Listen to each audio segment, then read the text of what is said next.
Greetings viewers, gazing down upon the front suspension on my 3rd gen, the green one. Going to change out the struts. Upper ball joints are exhibiting signs of wear. The boots are torn. Both of them when on the ground had some back and forth play. Passenger side one way worse than driver's.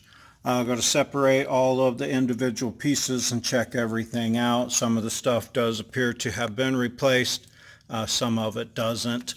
The little bushing that you put in the end of the clamshell that eliminates the needle bearing on the driver's side, I went ahead and ordered one of those. I'm going to dismantle this front suspension, take it all apart, inspect it. I'll hit on the high points of tips and tricks, if I got any, on how to get it apart, what to inspect, and how to go back together.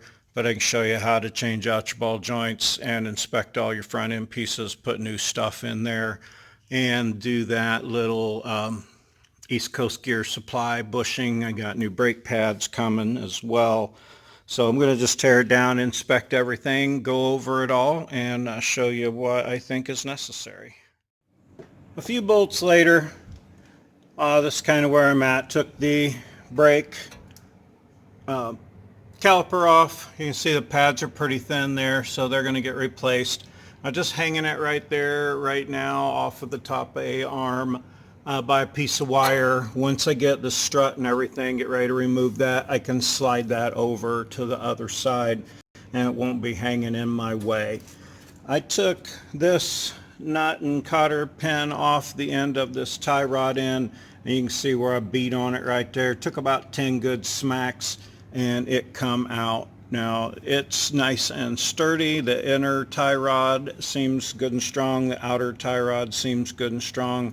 Both of these I'm going to say are passable right now.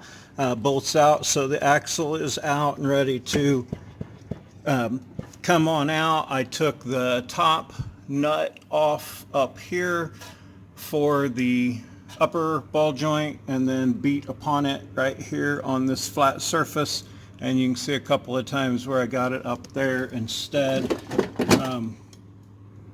You could use a separator in a situation like this since you're not trying to save that ball joint, but I didn't bother. I just used the smack it with a hammer method.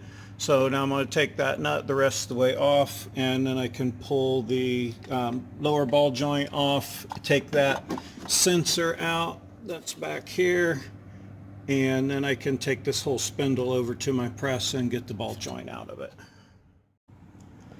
Okay, now like on this top one here, I was telling you it had some play in it. Obviously it's super floppy, it won't hold its spot if the boot wasn't on there, but you can see it has some up and down play in it. It's real loose, it will roll. This one I said was still in good shape. You can tell it takes some pressure to move it. You can't spin it. It's nice and tight. Try to go up and down with it. Can't be done. This one, obvious, a lot of play, a lot of yuck. That's clearly a bad ball joint right there. Okay, now I got everything off of here. The strut, just a matter of unbolting, taking bolts out, basically undoing your spindle here. Just the 4 bolts that you take out when you're changing your axle shaft. This lower ball joint is not a Toyota joint, but it is brand new. It is very stiff, hard to move. I think I might leave that there. Hang on to those spares. Can't ever hurt to have a spare lower ball joint around when you're running a 3rd gen 4runner. Now I'm going to get that top ball joint out. That was the only one that obviously had issues on this side. So I'm going to show you how to change that without a puller. I wanted to show you here, if I can get my phone in here, and show you what goes on with that adapter, or that bushing. You can see where the axle's moving and the differential's not. Okay, now that turn I just did, of course that's normal. Now I want to show you, if I can, see the side play and the up-down play? It's really hard to see because I can't hold the camera steady and move that too. But anyway, I'll show you how whooped out it is when it gets closer to getting here. It's not here yet, but there's play in the end of that. Trust me on that. I don't know if you could see it, how well that showed up, but at any rate, I'm going to get this ball joint changed out here real quick, and I'll show you how to do that.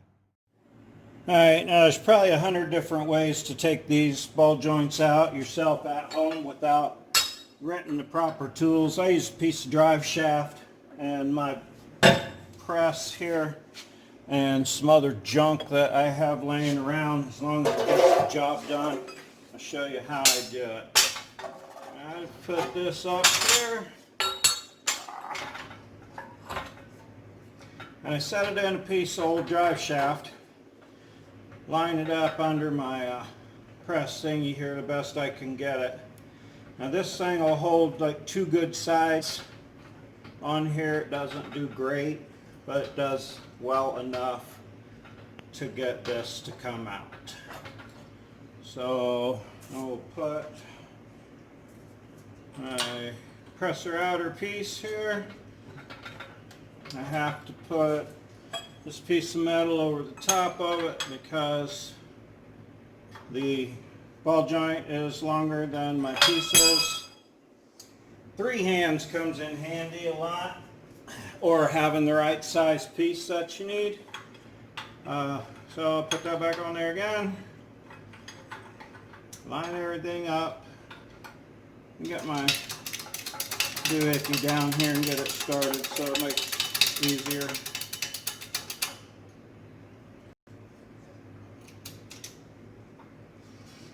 Okay, now I kind of hold some pressure on the bottom of this because it wants to lean in, so I kind of fight it the opposite way to get the press going.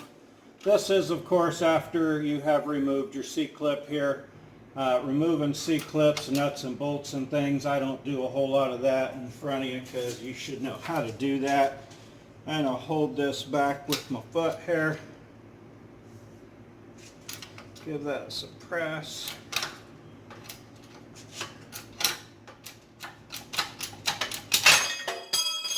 Bingo, it's out.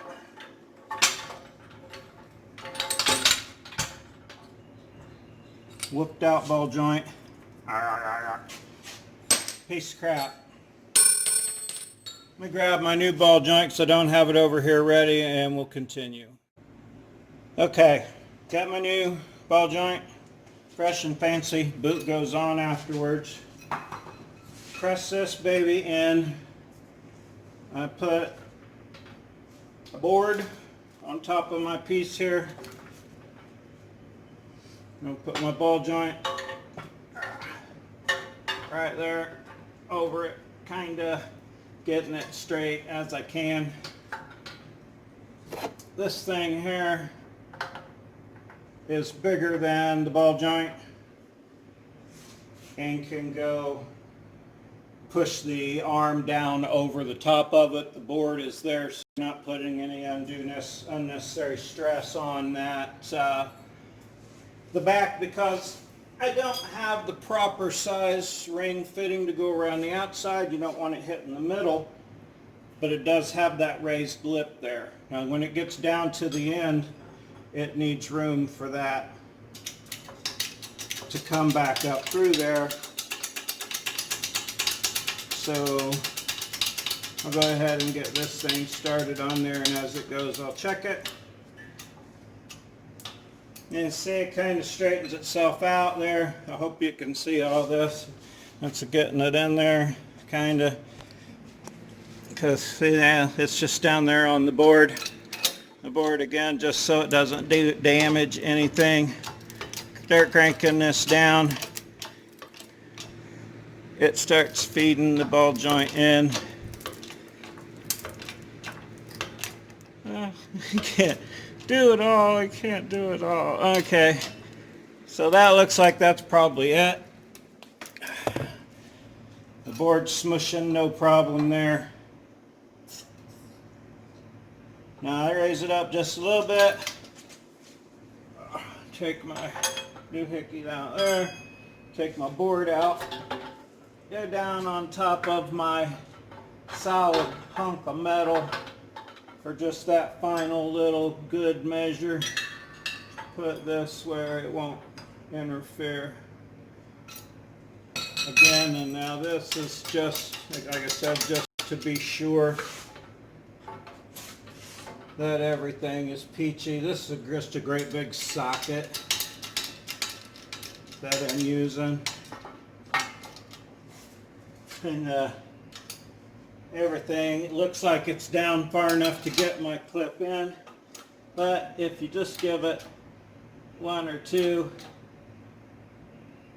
you can tell when it gets real nice and tight that you're good to go. So, off with that. Woohoo! Drop everything on the floor. Smash your fingers on all the crap you got laying around. Close your pump. Oh. On your hydraulic jack, that's also a Harbor Freight unit. Also a good unit. And that gets you your ball joint in like it's supposed to be, pressing it in without renting any tools, using basic stuff. You gotta slide the boot on and then wire it up. I'll show you how to do that here real quick too. Okay, I've already got the C-clip on. I put that on before I remembered to start the camera. I know it looks like you should be able to add more grease to these, but I never do because I love Toyota stuff and I believe they know something. And if they didn't put any more grease than that in it, I'm not going to add any to it.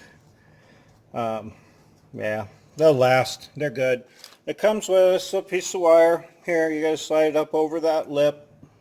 So again, after the C-clip is in, take a piece of wire and turn it up like that. Unwind it. Put it in your groove. Take it around, pull it tight. Bring it back. Woo! All come out. Greasy fingers.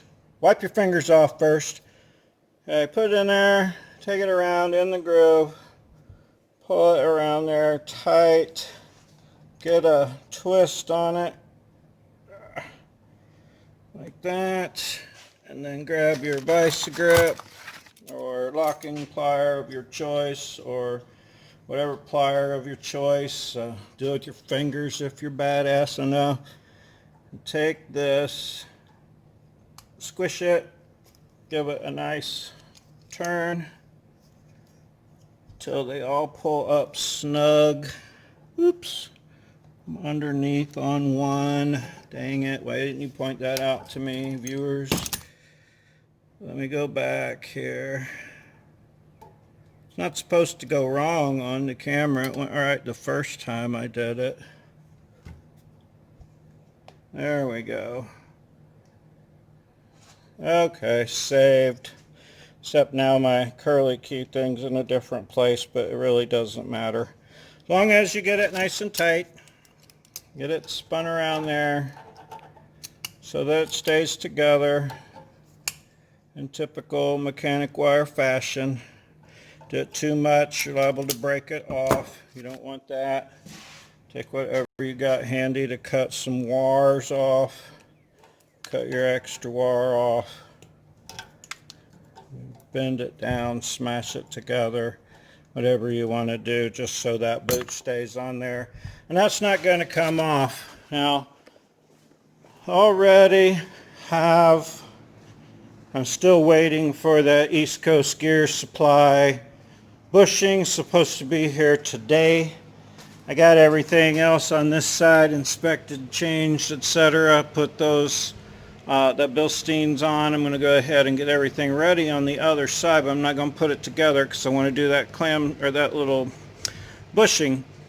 New lower ball joint, you just bolt it on just like before. Put your end back in here and bolt it up. I like to do bigger, heavier things first, so I'm going to put my spindle on, put it in up here, get my brake and everything back on, then I'll put this back on. That's just bolting things back together. You can have the front end of these trucks apart and back together in no time. I will button this up now, leaving this side empty. once, or not complete rather, and then when that bushing gets here, I'll do a separate video on installing that East Coast Gear Supply bushing.